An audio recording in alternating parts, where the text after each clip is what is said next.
Hai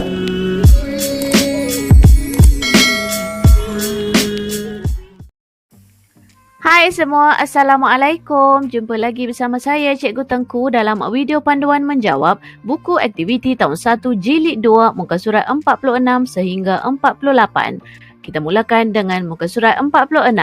Ini ialah paparan buku aktiviti jilid 2 kamu muka surat 46. Arahannya ialah tulis kata majmuk yang sesuai. Baiklah murid-murid, kita pernah belajar tentang tajuk kata majmuk sebelum ini. Jom kita ulang semula apakah yang dimaksudkan dengan kata majmuk. Kata majmuk ialah gabungan dua rangkai kata ataupun lebih. Contoh kata majmuk ialah cermin mata, kereta api dan buah tangan. Jika murid-murid masih ingat, ini ialah paparan pelajaran pertama kita tentang kata majmuk sebelum ini.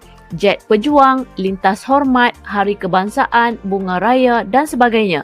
Kamu boleh pergi ke video pertama kita belajar tentang kata majmuk ini dengan menekan link di atas sebelah kanan. Link di atas sebelah kanan juga ada cikgu berikan video pengajaran tentang apakah yang dimaksudkan dengan kata ganda, contoh-contoh, penerangan dan sebagainya. Satu lagi murid-murid, jangan keliru antara kata majmuk dan juga ayat majmuk. Kata majmuk ialah gabungan dua rangkai kata ataupun lebih. Contohnya cermin mata ataupun kereta api. Ayat majmuk pula ialah gabungan dua ayat tunggal. Contohnya Aina dan Aiza baca buku cerita. Gabungan dua ayat tunggal itu dihubungkan dengan kata hubung. Kamu boleh pergi juga ke video pertama kita belajar tentang ayat majmuk ini dengan menekan link di atas sebelah kanan untuk ke video pertama ayat majmuk. Jangan keliru antara kata majmuk dan juga ayat majmuk. Baiklah murid-murid, kita teruskan. Di sebelah kiri untuk muka surat 46 ini ialah cerita tentang kepentingan pokok. Manakala di sebelah kanan ialah soalan. Tulis kata majmuk yang sesuai di tempat kosong yang diberikan ini. Kita akan baca cerita ini sama-sama, kepentingan pokok. Pokok sangat penting kepada manusia. Manusia boleh membuat pelbagai bahan daripada pokok. Pokok juga penting kepada alam sekitar. Pokok dapat menghijaukan alam sekitar. Soalan yang pertama, kegunaan pokok. Batang pokok boleh dibuat pensel warna. Soalan yang kedua, meja tulis juga dibuat daripada pokok. Soalan yang ketiga, kita dapat susu getah daripada pokok getah. Soalan yang keempat, selain itu, buku tulis, kertas tisu dan juga anak mancis juga dibuat daripada pokok.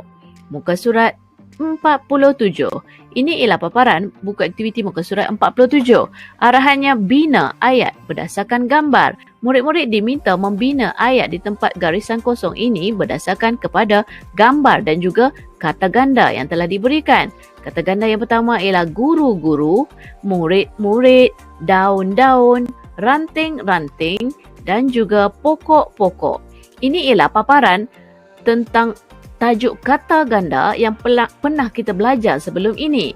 Murid-murid boleh pergi ke video tersebut dengan menekan link di atas sebelah kanan.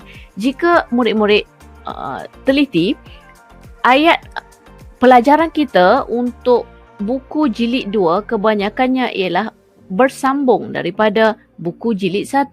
Yang mana kita pernah belajar tentang kata ganda, kita pernah belajar tentang kata majmuk, ayat majmuk dan sebagainya. Ini ialah latihan yang seterusnya untuk tajuk yang tersebut. Jadi kamu boleh pergi ke video pertama. Kita belajar tentang kata ganda, kata majmuk dan sebagainya untuk kamu mendapatkan video pengajaran tentang tajuk ini. Jadi untuk tajuk kata ganda, kamu boleh menekan link di atas sebelah kanan sebagaimana yang cikgu sebutkan sebentar tadi. Baiklah murid-murid, seterusnya kita bina ayat berdasarkan gambar ini. Soalan yang pertama. Gambar menunjukkan murid-murid dan juga guru-guru. Dan kata ganda yang diberikan ialah guru-guru. Panduan jawapan untuk kamu ialah guru-guru membimbing sambil memerhati murid menanam pokok. Soalan yang kedua. Gambar menunjukkan dua orang murid menyiram pokok. Dan kata ganda yang diberikan ialah murid-murid. Panduan jawapannya ialah murid-murid menyiram pokok yang ditanam setiap hari. Seterusnya soalan nombor 3. Gambar yang diberikan ialah seorang ibu sedang memotong daun kering dan kata ganda yang diberikan ialah daun-daun. Panduan jawapan untuk kamu ialah ibu memotong daun-daun yang kering yang ada pada pokok itu. Soalan yang keempat. Gambar yang diberikan ialah seorang murid sedang memegang ranting dan perkataan kata gandanya ialah ranting-ranting. Panduan jawapannya ialah jagu mengutip ranting-ranting pokok itu. Dan soalan yang terakhir, gambar menunjukkan seorang murid sedang meletakkan baja. Kata gandanya ialah pokok-pokok. Panduan jawapannya ialah Aina meletakkan baja pada pokok-pokok tersebut supaya terus subur. Murid-murid boleh menulis jawapan yang cikgu berikan sebagai panduan ataupun kamu bina ayat kamu sendiri adalah lebih memberi kesan yang baik kepada kamu. Jawapan-jawapan cikgu hanyalah sebagai panduan sahaja bagaimana membina ayat menggunakan kata ganda. Seterusnya, kita teruskan dengan muka surat 48. Arahannya ialah lengkapkan cerita dengan kata ganda. Murid-murid perlu melengkapkan cerita di bawah ini dengan kata ganda yang diberikan di bahagian atas. Kata ganda yang diberikan ialah bunga-bunga, jiran-jiran, anak-anak, pasu-pasu, pagi-pagi dan yang terakhir pokok-pokok. Kita baca cerita tukang kebun yang rajin ini sama-sama. Pak Cik Rosli, tukang kebun. Dia bekerja di rumah Encik Haris. Pagi-pagi lagi, Pak Cik Rosli sudah datang ke rumah Encik Haris.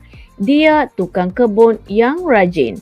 Pak Cik Rosli akan membersihkan dan mencantikkan taman di rumah Encik Haris.